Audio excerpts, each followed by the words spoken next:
जय श्री कृष्ण। राधे राधे। प्यारे भक्तगणों, आज शुक्रवार के दिन आप सभी श्रवण करेंगे 5 देवी माता की पावन कथा। एक बुढ़िया माई थी। उसके 7 लड़के थे। 6 कमाने वाले थे और एक निकम्मा था, कमाता कुछ नहीं था। बुढ़िया माई अपनी 6 बेटों के लिए भोजन बनाती थी और उनको भोजन कराती, और उनसे जो कुछ जूठन बचती वह 7वें बेटे को देती थी। एक दिन 7वां बेटा अपनी पत्नी से बोला, देखो मेरी माँ को मुझ पर कितना प्रेम है।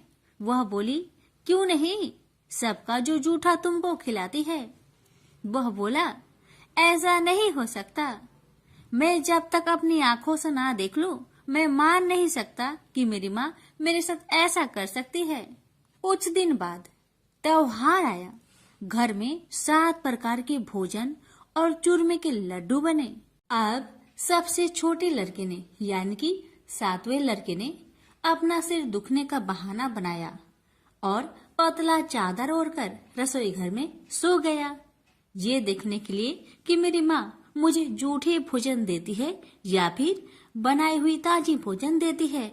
लड़का झूठ मूठ का सोने के नाटक करके रसोई घर में सोया हुआ है। वह पतले चादर के अंदर से सब कुछ देख रहा था। तभी 6 भाई भोजन करने आए। उसने देखा माँ ने उनके लिए सुंदर आसन बिछाया, नाना प्रकार की रसोई परोसी और आग्रह करके उन्हें जिमाया, और वह देखता रहा। तब 6 भाइयों ने भोजन करके उठा। तब माँ ने क्या किया कि उनकी बची हुई भोजन, जूठी भोजन थालियों में से इकट्ठा करके सभी लड्डुओं के टुकड़ों को उठाकर एक लड्डू बनाया और सभी जूठन को साफ करके बुढ़िया ने अपने सबसे छोटे लड़के को पुकारा, बेटा 6 भाई भोजन करके चले गए, अब तू ही बाकी है, उठ और खाना खा ले। तब वह बेटा कहने लगा, माँ मुझे आज भूख नहीं लगा है, मुझे भोजन नहीं करना, मैं अब जहाँ नहीं रहूंगा, मैं परदेश चला जाऊंगा। अपने बेटे की बातें सुन माँ ने कहा, बेटा तू कल जाना चाहता है ना, कल क्यों जाएगा, तुम आज ही चला जा। तब बेटा बोला, हाँ माँ, मैं आज ही चला जा रहा हूँ। यह कहकर वह घर से निकल गया। चलते समय पत्नी की याद आई। वह गौशाला में उपले थाप रही थी। वहां जाकर वह बोला, हम जावे परदेश, आवेंगे कुछ काल, तुम रहियो संतोष से, धर्म अपनो पाल। पत्नी बोली, जाओ पिया आनंद से, हमरो सोच हटाए, राम भरोसे हम रहे, ईश्वर तुम्हें सहाय। 2 निशानी आपन, देख धरो में धीर, सुधी मती हमारी, बिसारियो रखियो मन गंभीर। पति बोला, मेरे पास तो कुछ नहीं, यह अंगूठी है, सुले और अपनी कुछ निशानी मुझे भी दे। पत्नी बोली, मेरे पास क्या है, यह गोबर से भरा हाथ। यह कहकर पति की पीठ पर गोबर के हाथ की थाप मार दी। अब पति चल दिया। चलते चलते दूर देश पहुंचा। वहां एक साहूकार की दुकान थी। वहां जाकर कहने लगा, भाई मुझे नौकरी पर रख लो। साहूकार को जरूरत थी तो वह बोला, रह जाओ। लड़के ने पूछा, तनख्वाह क्या दोगे? तो साहूकार ने कहा, तुम्हारा काम देखकर तब हम दाम देंगे। साहूकार की नौकरी मिली। वह सुबह 7 बजे से 10 बजे तक नौकरी करने लगा। कुछ दिनों में दुकान का सारा लेन देन, हिसाब किताब, ग्राहकों को माल बेचना, सारा काम करने लगा। साहूकार के 7-8 नौकर थे। वे सब चक्कर खाने लगे। यह तो बहुत होशियार बन गया है।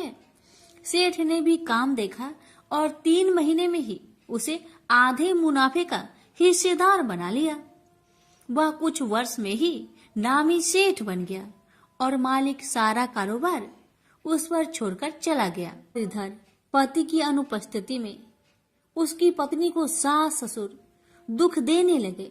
सारी गृहस्थी का काम करा के उसे लकड़ी लेने जंगल में भेजते हैं। इस बीच घर के आटे से जो भूसी निकलती उसकी रोटी बनाकर रख दी जाती और उसके साथ ही फूटे नारियल की नारेली में पानी। एक दिन वह लकड़ी लेने जा रही थी। रास्ते में बहुत सी स्त्रियां संतोषी माता की व्रत करते दिखाई दी। वह लड़की खड़ी होकर कथा सुनने लगी और पूछा, बहनों, तुम किस देवता की व्रत करती हो और उसके करने से क्या फल मिलता है?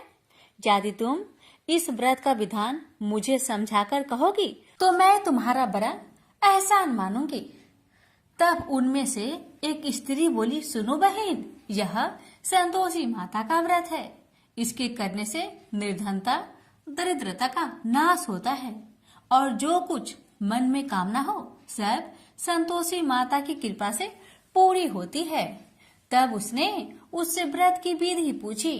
वह भक्तिनी स्त्री बोली, 1.25 आने का गुड़ चना लेना, इच्छा हो तो 5.25 आने का लेना या फिर 1.25 रुपए का भी सहूलियत के अनुसार लाना। बिना परेशानी और श्रद्धा व प्रेम से जितना भी बन पड़े सवाया लेना। प्रत्येक शुक्रवार को निराहार रहकर कथा सुनना। इसके बीच कर्म टूटे नहीं, लगातार नियम पालन करते रहना।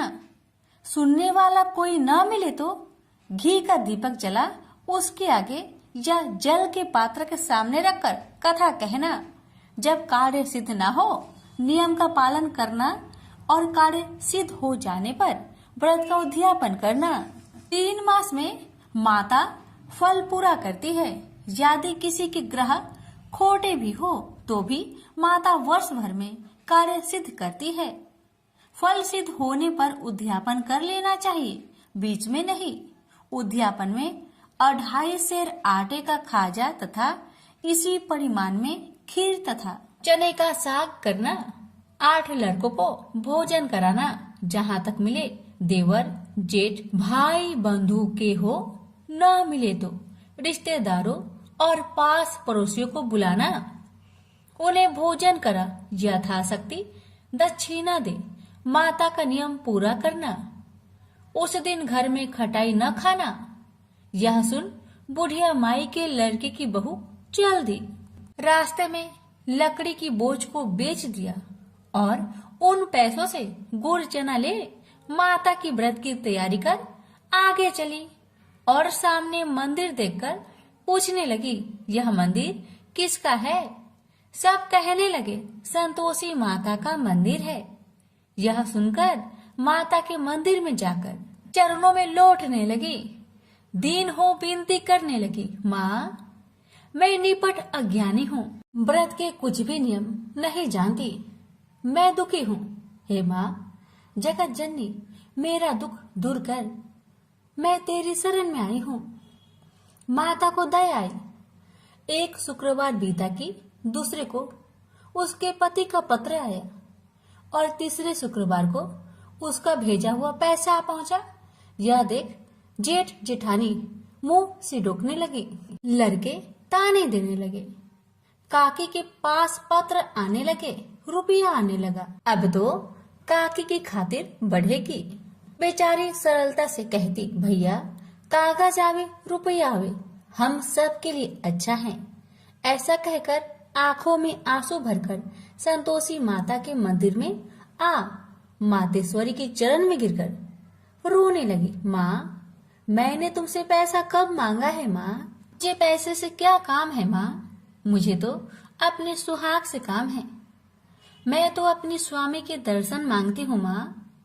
तब माता ने प्रसन्न होकर कहा, जा बेटी, तेरा स्वामी आएगा।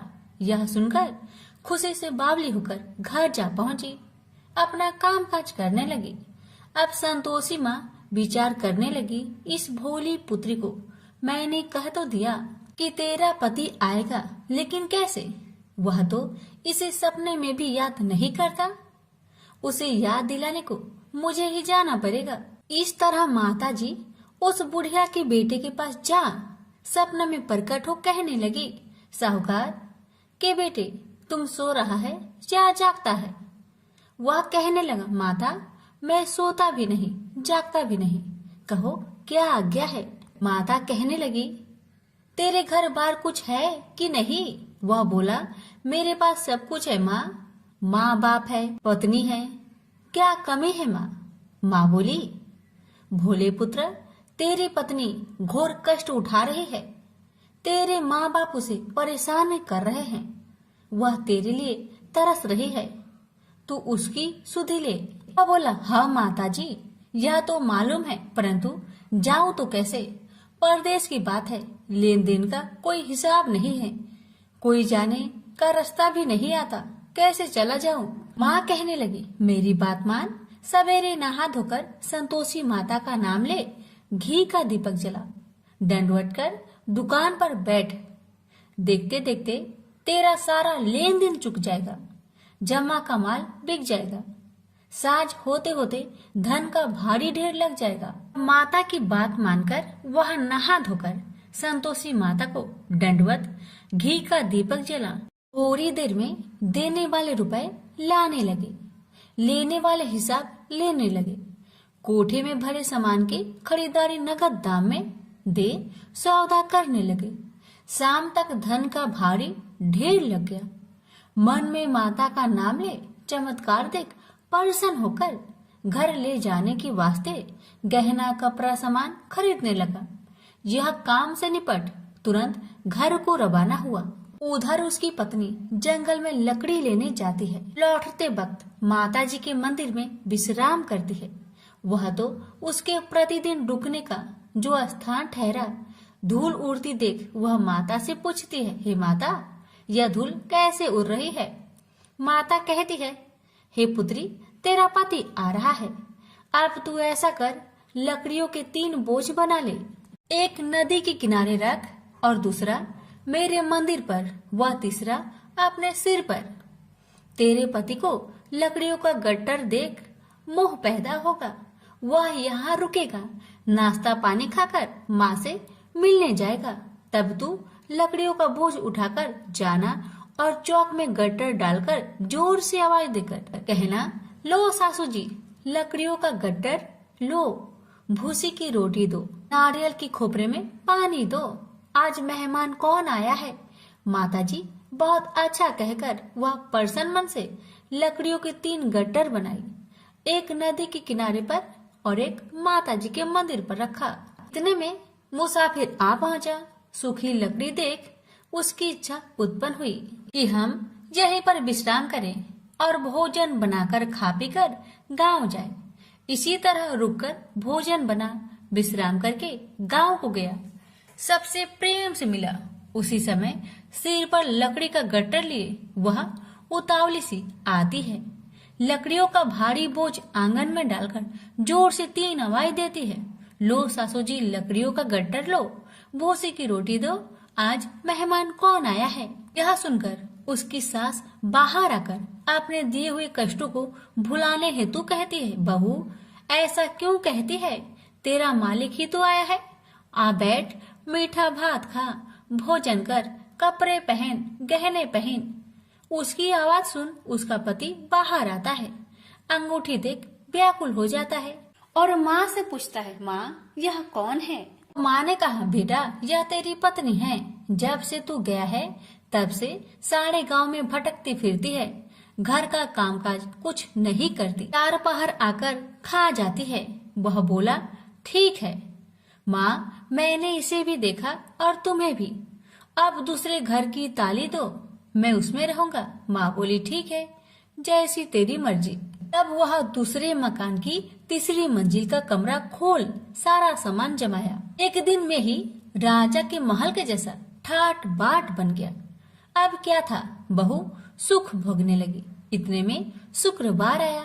उसने पति से कहा, मुझे संतोषी माता का व्रत उद्यापन करना है। पति बोला, खुशी से कर लो। वह उद्यापन की तैयारी करने लगी। जेठानी के लड़कों को भोजन के लिए कहने गई। उन्होंने मंजूर किया, परंतु पीछे से जेठानी ने अपने बच्चों को सिखाया, देखो भोजन के समय खटाई मांगना, जिससे उसका उद्यापन पूरा ना हो। अब तो बच्चे जिमने आए, खीर खाना पेट भर के खाए, परंतु बाद में खाते ही कहने लगे, हमें खटाई दो, खीर खाना हमको नहीं भाता। देखकर आरुचि होती है। वह कहने लगी, भाई खटाई किसी को नहीं दी जाएगी, यह माँ संतोषी का प्रसाद है। लड़के उठ खड़े हुए, बोले, पैसे लाओ। भोली बहू कुछ जानती नहीं थी, वह उन बालकों को पैसे दे दिए। लड़के उसी समय हट करके इमली खटाई ले खाने लगे। यह देखकर बहू पर माताजी ने कोप किया। राजा के दूत उसके पति को पकड़कर ले गए। जेठ जिठानी मन माने वचन कहने लगे, लूट लूट कर धन इकट्ठा कर लाया है, अब सब मालूम पड़ जाएगा जब जेल की मार खाएगा। बहू से यह सहन नहीं हुआ। रोती हुई बहू माताजी के मंदिर गई। कहने लगी, हे माता, तुमने क्या किया? हंसाकर अब भक्तों को रुलाने लगी। माता बोली, बेटी तूने उद्यापन करके मेरा व्रत भंग किया है। वह कहने लगी, माता मैंने कुछ अपराध किया है क्या? मैंने तो भूल से लड़कों को पैसे दे दिए थे, मुझे क्षमा करो, मैं फिर तुम्हारा उद्यापन करूंगी। माँ बोली, अब भूल मत करना। अब कहती है, अब भूल नहीं होगी, अब बतलाओ वो कैसे आएंगे? माँ बोली, जा पुत्री, तेरा पति तुझे रास्ते में आता मिलेगा। वह निकली, राह में पति आता मिला। वही पूछी, कहाँ गए थे? वह कहने लगा, इतना धन जो जमाया है उसका टैक्स राजा ने मांगा था, वह भरने गया था। वह परेशान हो बोली, भला हुआ, अब घर को चलो। कुछ दिन बाद फिर शुक्रवार आया। फिर वह बोली, मुझे माता का उद्यापन करना है। पति ने कहा, करो। पत्नी फिर जेठ के लड़कों को भोजन को कहने गई। ठानी ने एक दो बातें सुनाई। सब लड़कों को सिखाने लगी, तुम सब लोग पहले ही खटाई मांगना। लड़के भोजन से पहले कहने लगे, हमें खीर नहीं खाना, हमारा जी बिगड़ता है, कुछ खटाई खाने को दो। वह बोली, खटाई किसी को नहीं मिलेगा, आना हो तो आओ। वह ब्राह्मण के लड़के को लाकर भोजन कराने लगी। यथाशक्ति दक्षिणा की जगह एक एक फल उन्हें दिया। संतोषी माता प्रसन्न हुई। माता की कृपा होते ही 9वें मास में उसके चंद्रमा के समान सुंदर पुत्र प्राप्त हुआ। पुत्र को पाकर प्रतिदिन माताजी के मंदिर में जाने लगी। माँ ने सोचा, यह रोज आती है, आज क्यों न आए, इसके घर चलो। यह विचार कर माता ने भयानक रूप बनाया। गुड़ चने से सना मुख, ऊपर सूर्य के समान होठ, उस पर मक्खियां भीन भीन कर रही थी। दहली पर पैर रखते ही उसकी सास चिल्लाई, देखो रे देखो, कोई चुड़ैल डाकिन चली आ रही है। लड़कों, इसे भगाओ, नहीं तो किसी को खा जाएगी। लड़के भागने लगे, चिल्लाकर खिड़की बंद करने लगे। बहू रोशनदान में देख रही थी। प्रसन्नता से पगली बन चिल्लाने लगी, आज मेरी माँ मेरे घर आई है, आज मेरी माता मेरे घर आई है। वह बच्चों को दूध पीने से हटाती थी। इतने में सास का क्रोध फट पड़ा। वह बोली, क्यों उतावली हुई है, बच्चे को पटक दिया। इतने में माँ के प्रताप से लड़के ही लड़के नजर आने लगे। वह बोली, माँ जिसका मैं व्रत करती हूँ, यह वही संतोषी माता है। सबने माता जी के चरण पकड़ लिए और विनती कर कहने लगे, हे माता, हम मूर्ख हैं, अज्ञानी हैं, तुम्हारे व्रत की विधि हम नहीं जानते। व्रत भंग कर हमने बड़ा अपराध किया है। जग माता, आप हमारा अपराध क्षमा करो। इस प्रकार माता प्रसन्न हुई। बहू को प्रसन्न हो जैसा फल दिया, वैसा माता सबको दे। जो पढ़े उसका मनोरथ पूर्ण हो, जो सुने उसका भी मनोरथ पूर्ण हो। प्रेम से बोलिए संतोषी माता की जय। बहुत समय पहले की बात है। एक गांव में एक ननद भाभी रहा करती थी। ननद अभी कंवारी थी। उस परिवार में ननद, भाभी और भाई, इन तीनों के अलावा और कोई भी नहीं रहता था। भाभी तो कभी कोई पूजा पाठ करती ही नहीं थी और ननद हर रोज तुलसी माता की पूजा किया करती थी, उनकी बड़ी सेवा करती थी। बिना तुलसी पूजन के ननद कभी भोजन नहीं करती थी। ननद का पूजा पाठ देख के भाभी को बहुत क्रोध आता था।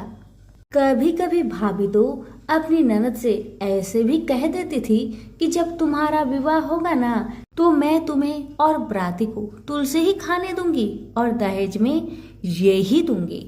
इसी तरह समय निकलने लगा, दिन बीतने लगी। अब तो ननद भी बड़ी हो गई थी। भाई ने अपने बहन के लिए एक अच्छा घर और बर ढूंढा। अब तो बहन की शादी पक्की हो गई। बहन की शादी वाले दिन भाभी ने क्या किया, बारातियों के सामने तुलसी का गमला फोड़कर रख दिया। लेकिन ननद की सच्ची भक्ति और श्रद्धा से तुलसी माता बहुत प्रसन्न थी। इसी कारण से तुलसी माता की कृपा से तुलसी का गमला स्वादिष्ट व्यंजन में बदल गया। ये चमत्कार देखकर भाभी बहुत आश्चर्यचकित हो गई। लेकिन फिर भी उसका आदत नहीं गया। उसने फिर क्या किया, अपने ननद को गहने के बदले में तुलसी की मंजरी पहना दी। लेकिन तुलसी माता की कृपा से वह मंजरी भी सोने के आभूषण में बदल गए। ये देखकर भी भाभी बहुत हैरान हुई, मगर फिर भी अपनी करतूत करनी न बंद किया। उसने फिर वस्त्रों के स्थान पर तुलसी का जनेऊ रख दिया। लेकिन तुलसी माता की कृपा से वह तुलसी का जनेऊ रेशमी और सुंदर वस्त्र में बदल गया। ननद की भाभी बहुत पापिन थी, इसलिए तुलसी माता की महिमा को न जान सकी। भाई ने अपने बहन को बड़े प्यार और आदर के साथ विदा किया। बहन ससुराल में गई। ससुराल वाले उसके दहेज आदि के बारे में बहुत बड़ाई करने लगे। जब ये बात भाभी को मालूम हुई तो उसे बड़ा आश्चर्य हुआ और तुलसी जी की पूजा का महत्व उसको समझ में आ गया। भाभी की एक लड़की थी।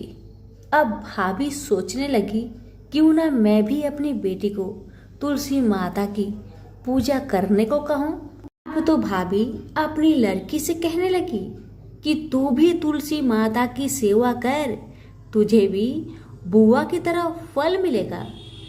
पर लड़की अपनी माँ के जैसी ही थी, उसे तुलसी की सेवा में मन नहीं लगता था। भाभी की लड़की हर रोज सुबह स्नान करके ऊपर के मन से अपनी माँ की बात रखने के लिए तुलसी माता की पूजा कर लिया करती थी, मगर मन उसका पूजा में कभी नहीं लगा। इसी तरह समय बीतते गया। इस बार भाभी ने खुद अच्छा घर और वर देखकर अपनी बेटी का विवाह तय किया। और जब विवाह का समय आया तो भाभी ने सोचा, जैसा व्यवहार मैंने अपनी ननद के साथ किया वैसा ही व्यवहार मैं अपनी बेटी के साथ करूंगी, क्योंकि मैंने जो ननद के साथ व्यवहार किया उसी व्यवहार के कारण ननद को इतनी इज्जत मिली थी। क्यों ना मैं भी अपनी लड़की के साथ वैसा ही व्यवहार करूं। अब जैसे ही बाराती वाले आए, भाभी ने तुलसी जी का गमला को फोड़कर बाराती के सामने रख दिया।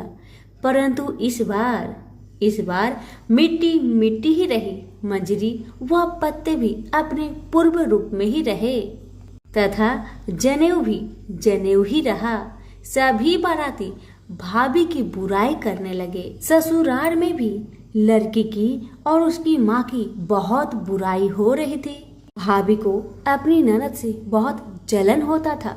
इस कारण भाभी अपनी ननद को बहुत कम ही घर पर बुलाया करती थी। पर भाई अपने बहन को बहुत मानता था। भाई ने एक दिन सोचा, बहन की शादी किए हुए बहुत साल हो गए, क्यों ना मैं अपने बहन से मिलकर आऊं, उसके ससुराल जाऊं। अब भाई ने अपनी इच्छा अपनी पत्नी को बताया। पत्नी से कहा, कुछ सौगात ले जाने के लिए कुछ दो। बहन का घर जाऊंगा, खाली हाथ कैसे जाऊं, कुछ हो तो मुझे दो। भाभी ने क्या किया, गुस्से से जुआर एक थैले में भरकर कहा, लो इसी को लो और अपनी बहन के घर ले जाओ। मेरे पास और कुछ नहीं है, यही है, इसी को ले जाओ। बेचारा पति दुखी मन से चल दिया वही जुआर भरे थैले को लेकर, और मन ही मन में सोचते जा रहा था, भला कोई भाई अपने बहन के ससुराल में जुआर ले जाता है। यही सोचते सोचते भाई बहन के ससुराल की तरफ जा रहा था। उसने सोचा ये जुआर बहन के ससुराल ले जाऊंगा तो लोग क्या कहेंगे, क्यों ना मैं इसे गाय को खिला दूं। भाई जब बहन के नगर के समीप पहुंचा और उसने एक गौशाला में गाय के सामने जुआर का ठेला उलट दिया। जुआर को उलटता देखकर तब गौपालक ने कहा, ए भाई तुम ये क्या कर रहे हो? सोना मोती गाय के आगे क्यों डाल रहे हो? भाई ने जब नीचे देखा तो सचमुच हीरे मोती सोना चांदी जगमगा रहे थे। भाई ने तुलसी माता के चमत्कार को जान लिया और जोर जोर से तुलसी माता की जयकारा लगाने लगा और सारी कहानी उस गौपालक को बताया। सोना चांदी हीरा मोती थैले में भरकर बहुत प्रसन्न मन से अपने बहन के घर गया। बहन भाई को देखकर बहुत प्रसन्न हुई और अपनी भाई की बहुत आवभगत की। भाई ने अपनी बहन के सास ससुर से आज्ञा लेकर अपनी बहन को घर लेकर आया और रास्ते में सारी कहानी बताते आ रहा था कि कैसे भाभी ने ज्वार भरकर थैले में दिए थे और तुलसी माता की कृपा से कैसे ये ज्वार हीरे मोती सोने चांदी में बदल गए। भाई को तुलसी माता का महिमा पता चल गया था। अब भाई और बहन घर आकर अपनी भाभी को सारी कहानी बताते हैं और तुलसी माता की महत्व को समझाते हैं और पूजन करने का फल उसे भी बताते हैं। अब तो भाई और भाभी और उसकी बेटी तीनों जन मिलकर हर दिन तुलसी माता का पूजन किया करते थे और तुलसी माता भी उनके पूजन से प्रसन्न होकर उनके घर में अन्न धन के भंडार भर दिए और भाभी की बेटी को भी अच्छा घर और वर मिला। तो सभी मिलकर बोलिए, तुलसी मैया की जय हो। लाखों की जनसंख्या को अपने में समेटे उसी नगर एक महानगर था। जैसे अन्य महानगरों की जीवनचर्या होती है वैसा ही कुछ जहाँ भी थी, यानी बुराई अधिक और अच्छाई कम था, पाप अधिक पुण्य कम था। इसी कुशीनगर में हरिवंश नामक एक सदगृहस्थ अपनी पत्नी दामिनी के साथ सुखी संपन्न जीवन गुजार रहा था। दोनों ही बड़े नेक संतोषी स्वभाव के थे। धार्मिक कार्य अनुष्ठानों में उनकी अपार श्रद्धा थी। दुनियादारी से उनका कोई विशेष लेना देना नहीं था। अपने में मग्न गृहस्थ की गाड़ी में खींचे चले जा रहे थे। इसीलिए ठीक ही कहा, संकट और अतिथि के आने के लिए कोई समय निर्धारित नहीं होता। कुछ ऐसा ही हुआ दामिनी के साथ। जब उसका पति हरिवंश जाने कैसे बुरे लोगों की संगत में फंस गया तो घर गृहस्थी से उसका मन उचट देर रात शराब पीकर घर आया और गाली गलौज कर मारपीट करना उसका नित्य का नियम सा बन गया था। जो ये रट्टे रेस तथा वैसे दामन जैसे बुरे कर्म उस संगति की बदौलत उसके पल्ले पड़ गए।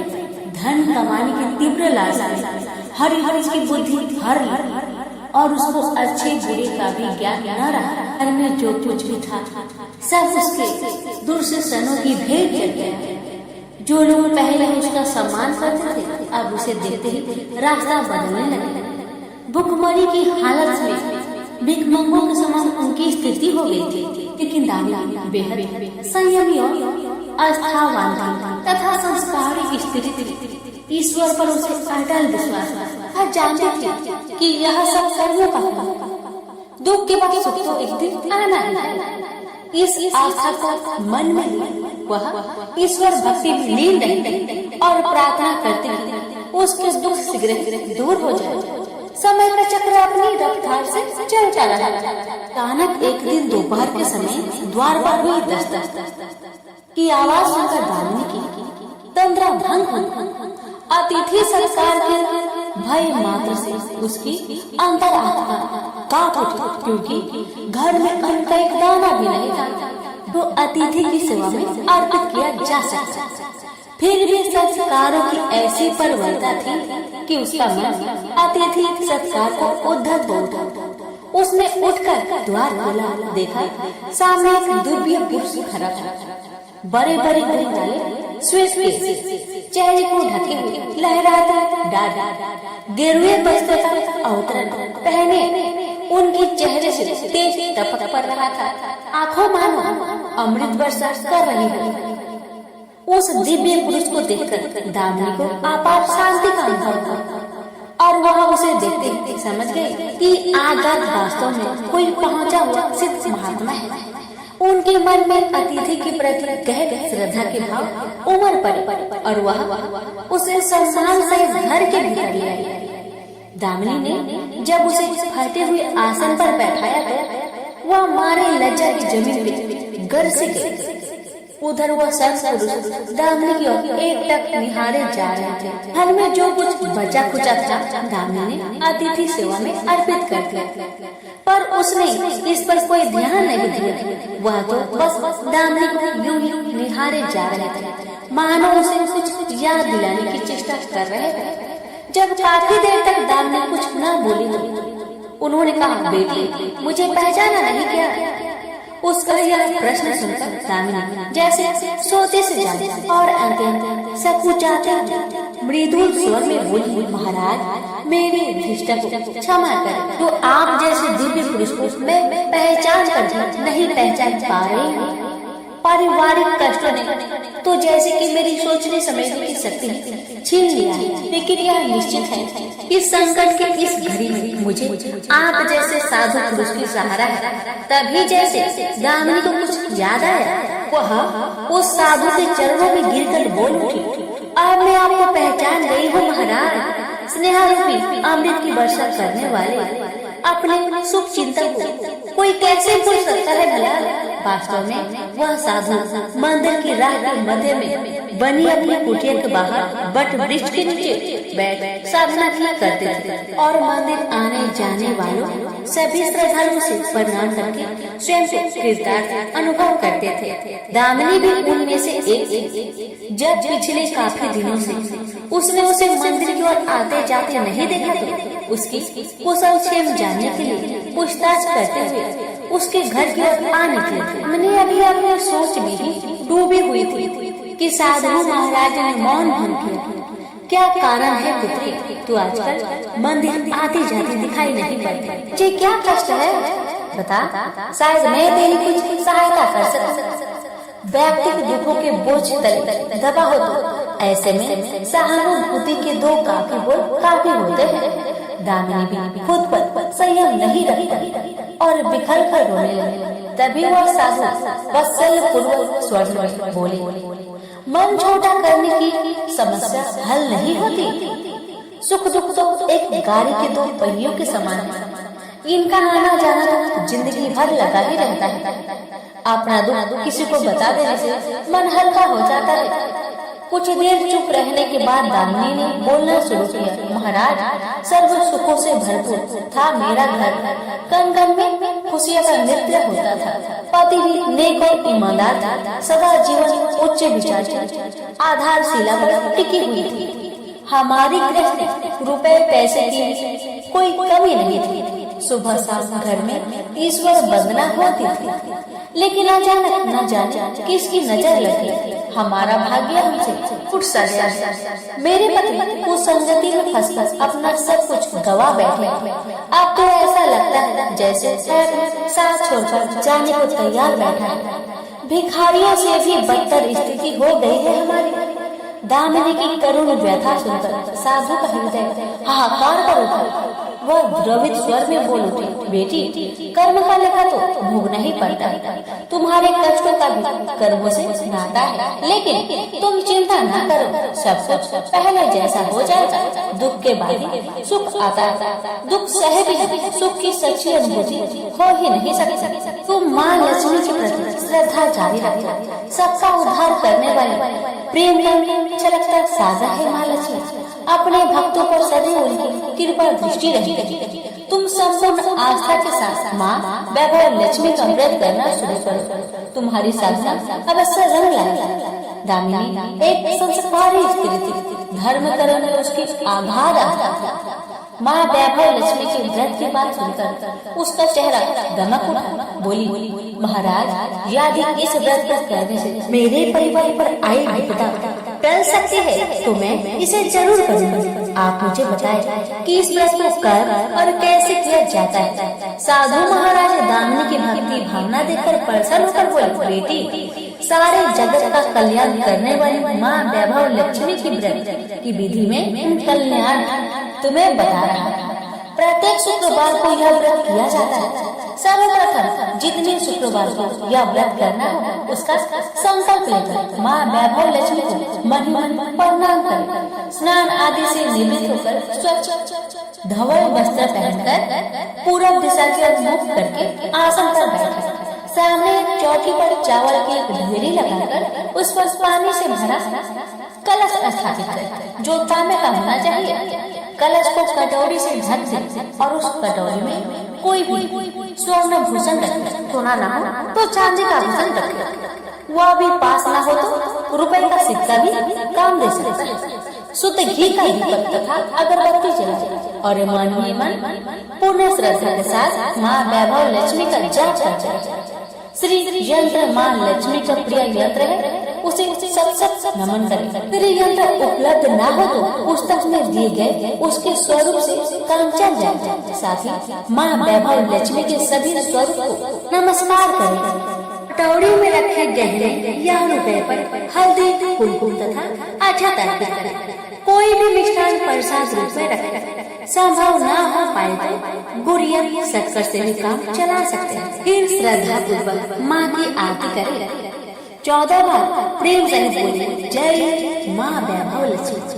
माँ वैभव लक्ष्मी मेरी मनोकामना पूरी करे, ऐसा संकल्प लेकर सच्चे मन से माँ से विनती करे। प्रसाद बांटे और स्वयं भी ग्रहण करे। दिन में एक वक्त स्वास्थ्य भोजन करे।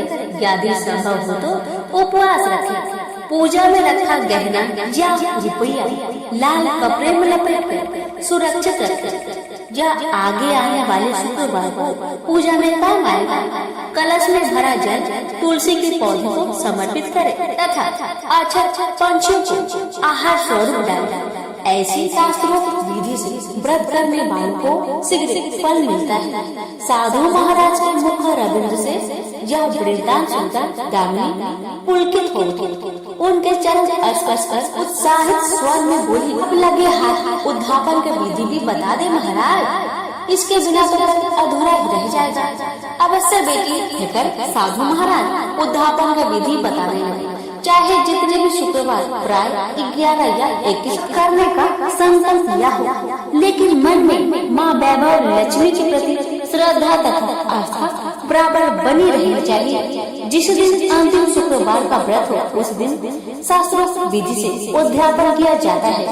अन्य शुक्रवारों की भांति इस दिन भी पूजन करें। हाँ, प्रसाद के रूप में खीर अवश्य रखें। पूजा के बाद नारियल फोड़कर 7 कुंवारी कन्याओं के चरण धोकर कुमकुम का तिलक लगाकर पूजन करें। उन्हें सामर्थ्य अनुसार दक्षिणा दे और माँ वैभव लक्ष्मी व्रत की पुस्तकें उपहार स्वरूप भेंट में दे।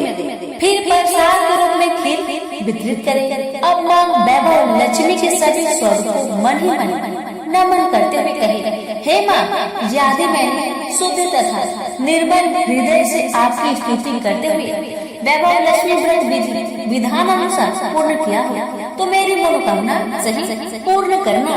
संतानहीनों को संतान देने वाली, दुखियों का दुख हरने वाली, अखंड सौभाग्य का वरदान देने वाली, कुंवारी कन्याओं को मन चाहा वर दिलाने वाली माँ वैभव लक्ष्मी आपकी महिमा अपरंपार। अपने हर भक्त की विपत्तियां हरकर उन्हें सुख समृद्धि प्रदान करना। साधु महाराज से वैभव लक्ष्मी व्रत का शास्त्रोक्त ज्ञान प्राप्त करके दामिनी भाव विभोर हो उठी। उसे अपने भीतर एक अनोखे तथा अस्मित आत्मबल का संचार होता महसूस हुआ।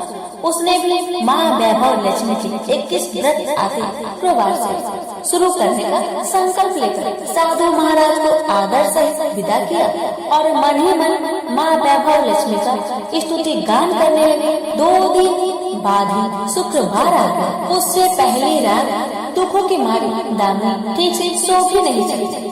माँ वैभव लक्ष्मी की व्रत करने से उसकी समस्याओं का अंत हो जाएगा। यह सोचकर वह मुख अंधेरे ही उठ बैठे, स्नान आदि कर स्वच्छ वस्त्र धारण किए, आसन पर पूर्व दिशा की ओर मुख करके दामिनी ने अपने सम्मुख रखी चौकी पर चावल की छोटी सी ढेरी बनाकर उस पर तांबे का कलश रखा। लेकिन जब स्वर्णाभूषण रखने की बात आई तो धर्म संकट में पड़ गए। सारे गहने पति के दुर्सनों की भेंट चढ़ चुके थे।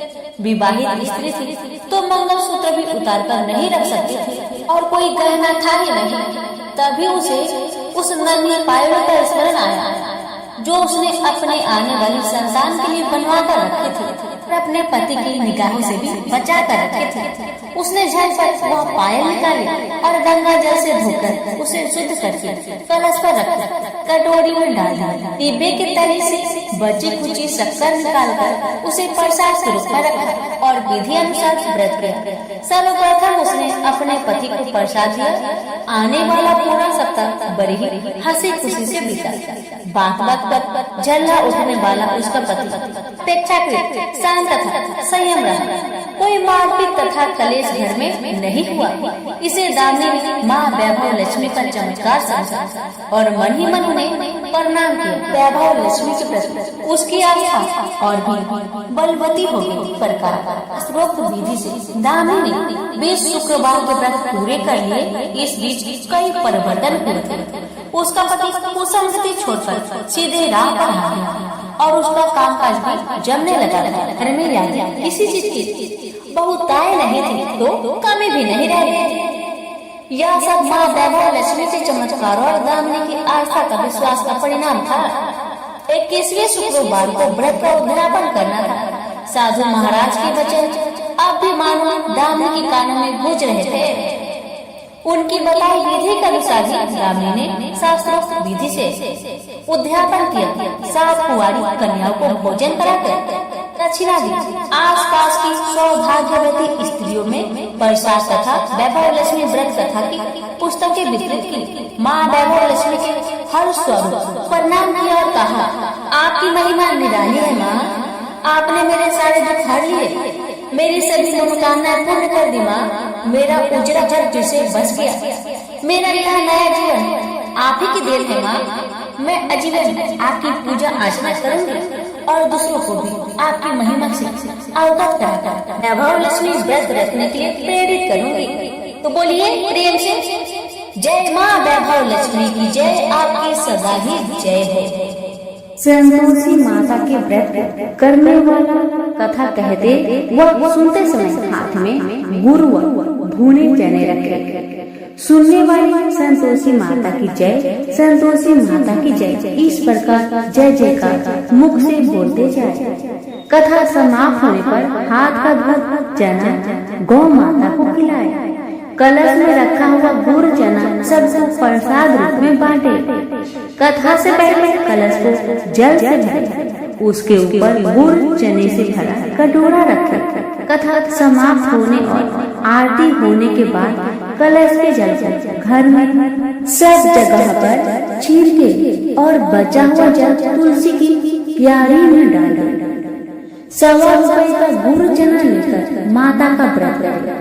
गुड़ घर में हो तो ले ले, विचार न कर, क्योंकि माता भावना की भूखी है।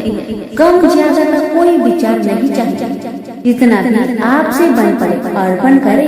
श्रद्धा और प्रेम से प्रसन्न मन व्रत करना चाहिए। व्रत के उद्यापन में 2.5 से खाजा, मोमन, दाल, पूरी, खीर, चने का साग, नैवेद्य रखे। घी का दीपक जला संतोषी माता की जय जयकार बोले। नारियल फोड़े। इस दिन घर में कोई खटाई न खाए और न किसी को खाने को दे। इस दिन 8 लड़कों को भोजन कराए। देवर जेठ के लड़के मिलते हो तो दूसरों को न बुलाए। कुटुंब में न मिले तो ब्राह्मण के रिश्तेदारों के या फिर पड़ोसियों के लड़के को बुलाए। उन्हें खटाई की कोई वस्तु न तथा भोजन कराकर यथाशक्ति दक्षिणा दे। नगद पैसे न दे, कोई वस्तु दक्षिणा दे। व्रत करने वाला कथा सुन प्रसाद एक समय भोजन करे। इस तरह से माता प्रसन्न होगी और दुख दरिद्रता दूर होगी। मनोकामना पूरी हुई। पथवाड़ी माता की कहानी। एक बार पथवाड़ी माता पाल और विनायक जी में झगड़ा हो गया। सब आपस में स्वयं को बड़ा बताने लगे। इतने में एक ब्राह्मण का लड़का आया। पाल, पथवाड़ी, गजानन जी ने उसे रोका और कहा, लड़के रुक जा और हमारा न्याय कर। लड़का बोला, मैं कल वापस आऊंगा, तब न्याय करूंगा। घर आकर लड़के ने माँ से कहा, माँ मुझे कल पाल, पथवाड़ी माता, विनायक जी का न्याय चुकाना है। तो माँ ने कहा, बेटा सबको बड़ा बता देना। दूसरे दिन लड़का वहां गया और बोला, पाल माता आप बड़ी हो, क्योंकि हर व्यक्ति आता है और स्नान ध्यान करके शुद्ध होकर जाता है और आप सबकी रक्षा करती हैं। हे पथवाड़ी माता आप सबसे बड़ी हो, क्योंकि कितने भी तीर्थ धर्म ध्यान कर ले पर आपकी पूजा किए बिना उनका कार्य पूर्ण नहीं होता। आप जीवित को भी तारती हैं और मरने के बाद भी उद्धार करती है। पथवाड़ी माता पथ की धारिणी, इसलिए आप बड़ी हो। अब विनायक जी से लड़का बोला, सबसे पहले शुभ काम में आपको ही मनाया जाता है। आपको ध्याये बिना कोई काम सिद्ध नहीं होता, इसलिए आप बड़े हो। पाल माता, पथवाड़ी माता, विनायक जी भगवान लड़के की चतुराई से प्रसन्न हो गए और बोले, लड़के तुमने तो हम सबको बड़ा कर दिया, उसको सुखी रहने का आशीर्वाद दिया और जौ के दाने उसके अंगोछे में डाल दिया। लड़का सोचने लगा, ये तो घाटे का सौदा रहा। सारा दिन खराब कर न्याय किया और इतने से जौ मिले। उदास मन से घर आकर अंगोछा एक कोने में डाल दिया। माँ ने अंगोछा उठाया तो उसमें से हीरे मोती बिखर गए। तो माँ बोली, बेटा न्याय करके क्या लाया है? लड़का बोला, माँ कोने में जो पड़ा है देख लो। वहां गई, देखा हीरे मोती का ढेर लगा है। हीरे मोती जगमगा रहे हैं। माँ अत्यधिक प्रसन्न हो गई। माँ ने बेटे को बुलाया और कहा, बेटा आज तो पाल माता, पथवाड़ी माता, विनायक जी भगवान आज तो हम पर प्रसन्न हुए हैं। माँ बेटे बहुत प्रसन्न हुए। हे भगवान, जैसा पाल माता, पथवाड़ी माता, विनायक जी भगवान ने लड़के को दिया, वैसे सबको देना। कहानी कहने सुनने हुक्कर भरने वालों को सुख समृद्धि धन्य धान्य देना। प्रेम से बोलिए पाल, पथवाड़ी, विनायक भगवान की जय। प्रेम से बोलिए लक्ष्मी नारायण की जय। जय श्री कृष्ण, राधे राधे। प्यारे भक्तगणों, आज की वीडियो में आप सभी श्रवण करेंगे बड़ी ही दुर्लभ 11 माता की व्रत कथा। इनकी कथाओं को जो भी भक्त 11 के दिन श्रद्धा पूर्वक श्रवण करता है, उसकी सभी मनोकामना 11 माता अवश्य पूर्ण करती है। तो आइए बड़े ही श्रद्धा से, प्रसन्नचित मन से कथा को पूरा अवश्य सुनिएगा। हे 11 माता, मैं आपकी भक्तों को आपकी कथा सुनाने जा रही हूँ। अगर हमसे अनजाने में कुछ गलती हो उसे क्षमा करना और अपनी सभी भक्तों की मनोकामना को पूर्ण करना। कथा इस प्रकार है। एक बार एक राज्य में एक राजा रहते थे। राजा बहुत ही बुद्धिमान और बलशाली थे। राजा सदैव अपनी प्रजा का बहुत अच्छे से ध्यान रखते थे। प्रजा भी अपने राजा को बहुत पसंद करते थे। राजा की 2 बेटियां थी। राजा अपनी दोनों बेटियों से बहुत प्रेम करता था। राजा की छोटी बेटी देखने में बहुत सुंदर और आकर्षक थी और राजा की बड़ी बेटी छोटी बेटी के मुकाबले थोड़ा कम सुंदर थी। राजा की छोटी बेटी 11 माता का पूजन किया करती थी और सभी लोग राजा की छोटी बेटी से बहुत प्रेम करते थे और बहुत प्रशंसा करते थे। राजा भी अपनी छोटी बेटी को बड़ी बेटी से अधिक प्रेम करते थे, जिस कारण राजा की बड़ी बेटी अपनी छोटी बहन से बहुत नफरत करने लगी। राजा की दोनों बेटियां जब बड़ी हो गई, तब एक पड़ोस राज्य में रहने वाला राजकुमार राजा की बड़ी बेटी के लिए रिश्ता लेकर आया। लेकिन जैसे ही उस राजकुमार की नजर राजा की छोटी बेटी पर पड़ी, तो वह राजकुमार राजा की छोटी बेटी पर आकर्षक हो गया और उससे पहले नजर में ही प्रेम कर बैठा। उस राजकुमार ने राजा की बड़ी बेटी के साथ विवाह करने से मना कर दिया और उसने राजा से कहा कि मैं आपकी छोटी बेटी से विवाह करना चाहता हूँ। जिसके बाद राजा की बड़ी बेटी यह देखकर अपनी छोटी बहन से बहुत क्रोधित हो गई और राजा की बड़ी बेटी ने अपनी छोटी बहन को अपना सबसे बड़ा दुश्मन मान लिया। राजा की बड़ी बेटी ने अपनी छोटी बहन से बदला लेने का निर्णय लिया, जिसके लिए उसने अपनी छोटी बहन को जान से मारने का प्लान बनाया। राजा की बड़ी बेटी ने अपनी छोटी बहन को मारने के लिए सबसे पहले एक लड्डू में जहर मिलाकर अपनी छोटी बहन को दे दिया और उसको लड्डू खाने के लिए कहा। लेकिन लड्डू खाने के बाद भी छोटी बहन को कुछ नहीं हुआ। बड़ी बहन यह देखकर बहुत आश्चर्य में पड़ गई, लेकिन बड़ी बहन ने हार नहीं मानी और उसने जब रात में छोटी बहन अपने कमरे में सो रही थी तब एक मटके में सांप रखकर उसे कमरे में छोड़ दिया ताकि छोटी बहन को डस ले और उसका काम तमाम हो जाए। लेकिन सांप भी छोटी बहन का कुछ नहीं कर पाया। जिसके बाद बड़ी बहन ने अपनी छोटी बहन से कहा कि चलो हम लोग कुएं से पानी भरकर लाते हैं। जिसके लिए वह छोटी बहन को पानी भरने के बहाने कुएं के पास ले गई और उसने अपनी छोटी बहन को कुएं में धक्का दे दिया। लेकिन 11 माता की कृपा से छोटी बहन को तब भी कुछ नहीं हुआ, क्योंकि हर बार 11 माता उसकी रक्षा कर रही थी।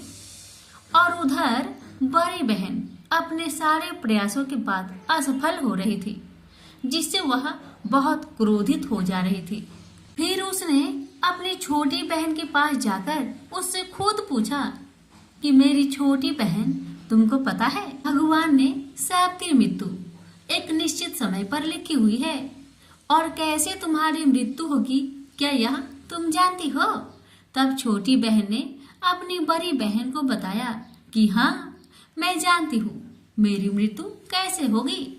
छोटी बहन से यह सुनकर बड़ी बहन मन ही मन बहुत प्रसन्न होने लगी और उसने अपनी छोटी बहन से कहा कि तो मुझे अपनी मृत्यु की राज बताओ। छोटी बहन ने अपनी बड़ी बहन से कहा कि मेरी मृत्यु तो एक तोते में है, जो तोते के गले में एक हार है, उसी में मेरा प्राण छुपा हुआ है। जब तक कोई भी व्यक्ति तोते को मारकर वह हार अपने गले में पहनेगा तो मैं मूर्छित हो जाऊंगी, और जैसे ही उस हार को अपने गले से उतारेगा तो मैं वापस जीवित हो जाऊंगी। अपनी छोटी बहन की मृत्यु का राज जानकर बड़ी बहन बहुत खुश हो गई और वह अपनी छोटी बहन को मारने के लिए उसके पालतू तोते को ढूंढना शुरू कर दिया। और छोटी बहन को इस बात का आभास तक न हुआ कि कोई उसकी जान लेना चाहता है, जिसके लिए वह अपने पिताजी के पास गई और उसने अपने पिताजी से कहा कि पिताजी, मेरी मृत्यु के बाद आप मुझे जलाइएगा मत, बल्कि आप मुझे अपनी पुरानी हवेली में एक पलंग में लेटाकर छोड़ दीजिएगा। अपनी छोटी लड़की की यह बात सुनकर राजा बहुत आश्चर्य में पड़ गया और उसने अपनी बेटी से पूछा, बेटी तुम यह क्या कह रही हो? तब राजा की छोटी बेटी ने बताया, पिताजी, समय किसी के लिए नहीं रुकता है, कब क्या हो जाए किसी को कुछ पता नहीं है। और फिर राजा ने अपनी छोटी बेटी से कहा कि तुम ऐसी बातें क्यों कर रही हो? 2-3 दिन में तुम्हारा विवाह है। लेकिन छोटी बेटी ने अपने पिताजी को ऐसा करने पर मजबूर कर दिया और उसने वचन ले लिया। राजा ने भी अपनी छोटी बेटी की बात स्वीकार कर ली और 2-3 दिनों के बाद जब शादी का समय आया तब राजकुमार बारात लेकर राजा के घर आया और राजकुमार और राजा की छोटी बेटी का विवाह शुरू हो गया। जैसे ही राजा की छोटी बेटी राजकुमार के साथ फेरे लेना शुरू करती है तो उसकी बड़ी बहन अपनी छोटी बहन के कमरे में जाकर उसके तोते को पकड़ लेती है और उसको जान से मार देती है। तोते के गले में जो हार था उसको अपने गले में धारण कर लेती है। जैसे ही बड़ी बहन उस हार को अपने गले में धारण करती है तो उधर छोटी बहन 3.5 ही फेरे ले पाती है और वह फिर बेहोश होकर गिर जाती है। जिसके बाद राजा ने बड़े बड़े हकीमों को बुलवाया और अपनी छोटी बेटी का इलाज करने के लिए कहा। राजा की बात सुनकर वैद्य ने छोटी बेटी को जब चेक किया, राजा को बताया कि आपकी छोटी बेटी ना तो जीवित है और ना मरी हुई है। यह मैं ऐसी पहली बार देख रहा हूँ। राजा ने वैद्य और हकीम को ये बात बाहर बताने से मना कर दिया कि अगर तुमने यह बात किसी को बाहर बताई तो मैं तुम्हें फांसी दे दूंगा। राजा ने ऐसे दोनों को धमकाया। राजा ने अपनी छोटी बेटी को पुराने महल में जाकर एक पलंग में लेटा दिया और वहां पर कुछ सैनिक को तैनात कर दिया। वापस अपने महल पर आ गया। राजा की बड़ी बेटी अपनी पिताजी के पास आई और कहने लगी, पिताजी अगर यह शादी संपन्न नहीं हुई तो आपकी इज्जत का क्या होगा? आप कहे तो मैं आपकी इज्जत बचाने के लिए राजकुमार से शादी करने के लिए तैयार हूँ। जिसके बाद राजा ने अपनी बड़ी बेटी की बात मान ली और राजा ने बड़ी बेटी को छोटी बेटी के कपड़े पहनाकर मंडप पर भेज दिया। लेकिन राजकुमार यह जान गया कि यह राजा की छोटी बेटी नहीं बल्कि बड़ी बेटी है। लेकिन जब राजकुमार ने शादी करने से मना किया तो सभी लोग ने राजकुमार को विवश करके राजा की बड़ी बेटी से बचे हुए फेरे संपन्न करा दिए और विवाह करवा दिया। जिसके बाद राजकुमार राजा की बड़ी बेटी को अपने महल ले गया। राजकुमार राजा की बड़ी बेटी से ना तो बात करता था, नहीं उसको पसंद करता था और ना ही उसके आसपास भटकता था। और राजकुमार ने यह फैसला लिया था कि वह अपनी प्रेमिका को ढूंढ कर रहेगा और यह जानकर रहेगा कि उसके साथ क्या हुआ है। एक दिन राजकुमार अपने घोड़े पर सवार होकर राजा के पुराने महल के पास पहुंच गया, जहां पर उसने कुछ सैनिकों को देखा। महल के पास पहुंचकर राजकुमार ने जब महल को ध्यान से देखा तो वह समझ गया कि यह तो हमारे ससुर जी का महल है। तब राजकुमार ने सैनिकों से पूछा, तुम लोग यहाँ क्या कर रहे हो और इस महल के अंदर उस पलंग में कौन लेटा हुआ है? जिसके बाद सैनिकों ने बताया कि यहाँ पर राजा की छोटी बेटी लेटी हुई है। यह सुनकर राजकुमार बहुत प्रसन्न हुआ और चिंतित भी हुआ। वह तुरंत अपनी प्रेमिका के पास पहुँच गया और उसकी सेवा करने लगा। जैसे ही रात हुई तो राजा की छोटी बेटी उठकर खड़ी हो गई। राजकुमार यह देखकर बहुत खुश हुआ और उसने अपनी प्रेमिका से पूछा कि तुम यहाँ क्या कर रही हो? तुम मेरे साथ मेरे घर चलो।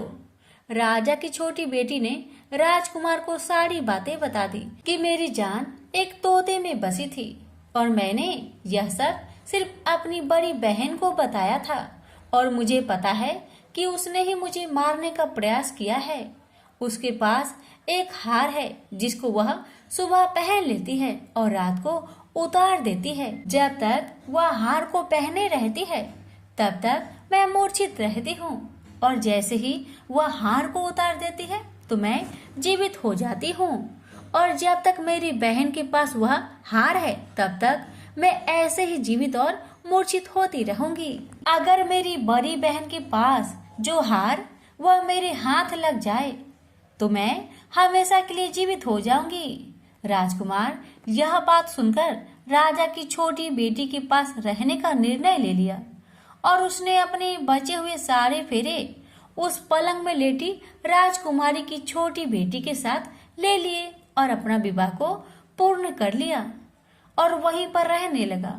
देखते ही देखते कुछ समय में राजा की छोटी बेटी और राजकुमार की पत्नी पेट से हो गई। एक दिन राजकुमार को किसी काम से बाहर जाना पड़ा। तब छोटी बहन के पेट में बहुत तेज दर्द होने लगा, जिसके बाद उसने 11 माता का ध्यान किया। जिसके बाद वहां पर 11 माता प्रकट हुई और उन्होंने अपने भक्तों के दर्द को दूर किया और एक पुत्र की प्राप्ति करवाई। और वहीं पर अचानक से राजकुमार भी आ गया। राजकुमार ने 11 माता को देखा तो वह आश्चर्य हो गया और उसने तुरंत माता को प्रणाम किया। और 11 माता ने राजकुमार से कहा, जब तुम्हारा बेटा 5 वर्ष का हो जाए तो तुम अपनी पत्नी के हार आकर इसके गले में डाल देना। और देखते देखते राजकुमार और राजा की छोटी बेटी का पुत्र 5 वर्ष का हो जाता है। तो राजकुमार अपने बेटे से कहता है कि बेटा, मैं कुछ काम से बाहर जा रहा हूँ, तुम अपनी माता का ध्यान रखना। और वह वहां से चला जाता है। राजकुमार को बाहर निकलता देख बड़ी बहन के सैनिक देख लेते हैं और वह बड़ी बहन को जाकर सारी बातें बता देते हैं। जिसके बाद बड़ी बहन अपनी छोटी बहन के पुत्र को वहां से उठवा लेती है और उसको मरवा देती है।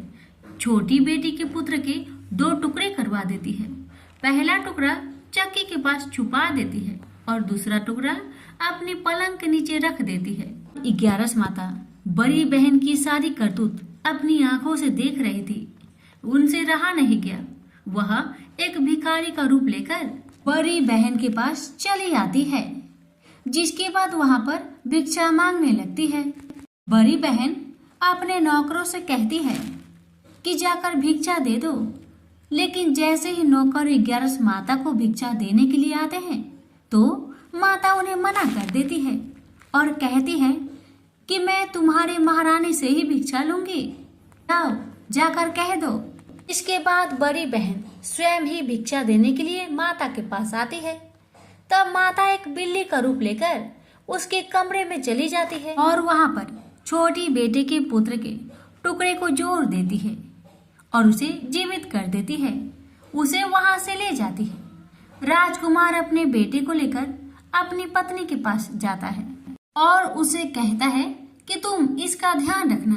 अगर तुम इस बच्चे का अच्छे से ध्यान रखोगी तो मैं तुमसे बात करूंगा। एक दिन राजकुमार बच्चे से कहता है कि तुम मम्मी से उनके गले का हार मांग लो। जिसके बाद राजकुमार का लड़का अपनी मम्मी के पास जाता है और कहता है कि मम्मी, मुझे तुम्हारा हार चाहिए जो तुमने गले में पहन रखा है। यह सुनकर पहले तो बड़ी बहन बहुत क्रोधित होती है, पर उसको यह याद आता है कि राजकुमार ने कहा था कि अगर मैं इस बच्चे का ध्यान रखूं तो वह मुझसे बात करेंगे। जिसके कारण वह हार को उस बच्चे को दे देती है और वह तुरंत हार ले जाकर अपने पिताजी को दे देता है। और तभी राजकुमार अपने बेटे को लेकर वहां से जाने लगता है और अपनी पत्नी से कहता है कि तुम हमारे लिए खाना बनाकर रखना, मैं शाम को आकर तुम्हारे साथ खाऊंगा। और वह अपने बेटे को लेकर वहां से चला जाता है। जिसके बाद वह राजा के पास जाता है और उनको सारी बातें बता देता है।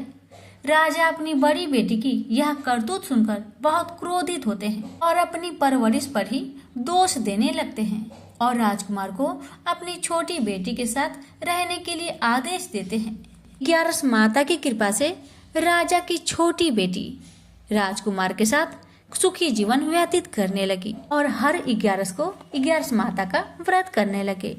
प्रेम से बोलिए 11 माता की जय।